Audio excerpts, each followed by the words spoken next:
እናንተ ቤት የሌለ ልጅ ነው እሱ። ስልካችንም ፈልጌው ነው። ትልቅ ነሽ ምን እኮ በምክንያት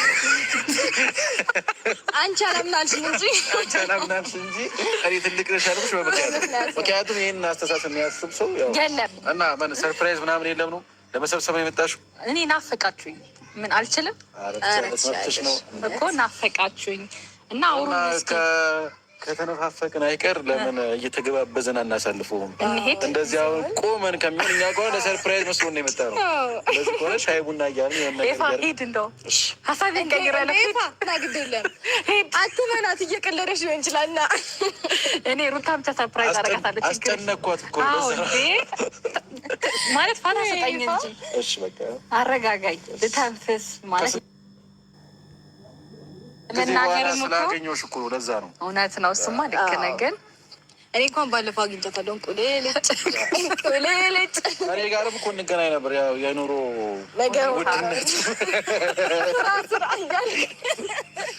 ውድነት ነው እንዳንገናኝ ካገኘኸኝ ምን ይፈጠራል? አይ ያው ከኑሮ ውድነት ጊዜ እናገባለሁ ሊለው እና ሻውን አይነገረንም። የምሬን ነው። እኔ አሁን ወደ ቁም ነገሩ ስንገባ እኔ ያልኩ እኮ በጣም ናፈቃችሁኝ። ለዛ ነው የጠራኋችሁ። ግን ልንገራችሁ መሰለኝ በጣም አስጨነቀኝ በእውነት። ኤፋ እያስጨነካት ነው። አልታየም እንጂ እኮ ልጅቷ እያላባት እውነት ነው እያላባት ነው።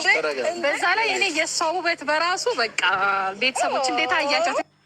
ምን ይወጣላታል? ቆንጆ ናት እኮ ምንም ይወጣላት ነገር የለም። በመልክ በቁመና በሁሉ ነገር በአስተሳሰብ በሁሉ ነገር ቆንጅዬ ናት እኮ። በስማ ምንም ይወጣላት ነገር የለም።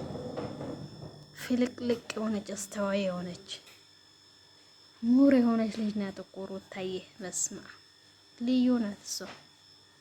ማርያም ትለያለሽ። አሁን የሉልዬ ጀግና ናት። እንዴት እንዳማረባት እውነት በጣም አምሮብሻል በእውነት። እኔ አመሰግናለሁ። ቀንዲ ቀርበሽ ሁላ ሰላም ባቲ አይደለች። አይ እሺ በቃ ሰርፕራይዙ ምን መሰላችሁ? ያው አንተ ላይ ገባህ ይችላል። አረ ይገባህ። አረ እሱ እናንተ ቤት የሌለ ሙር ልጅ ነው።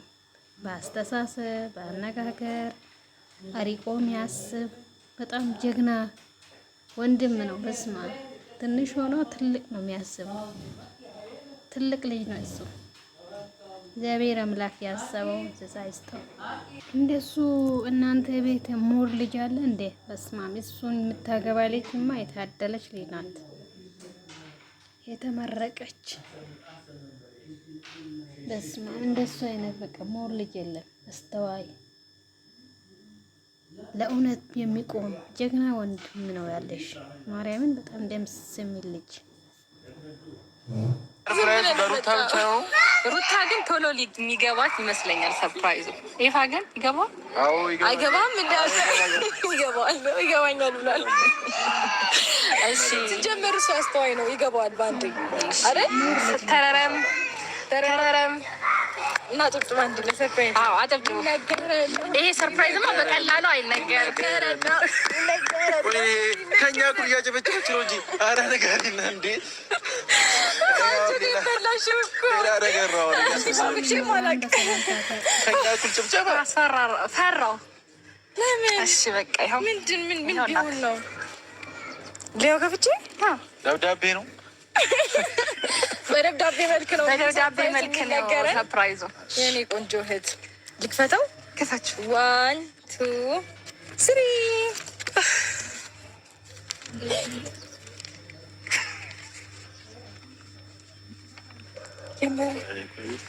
የምርሽ ነው?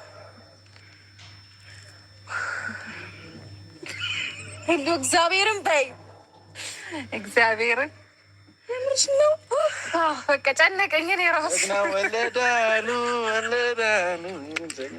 ናት መብራን ሰላም ነው። እግዚአብሔር ቆንጆ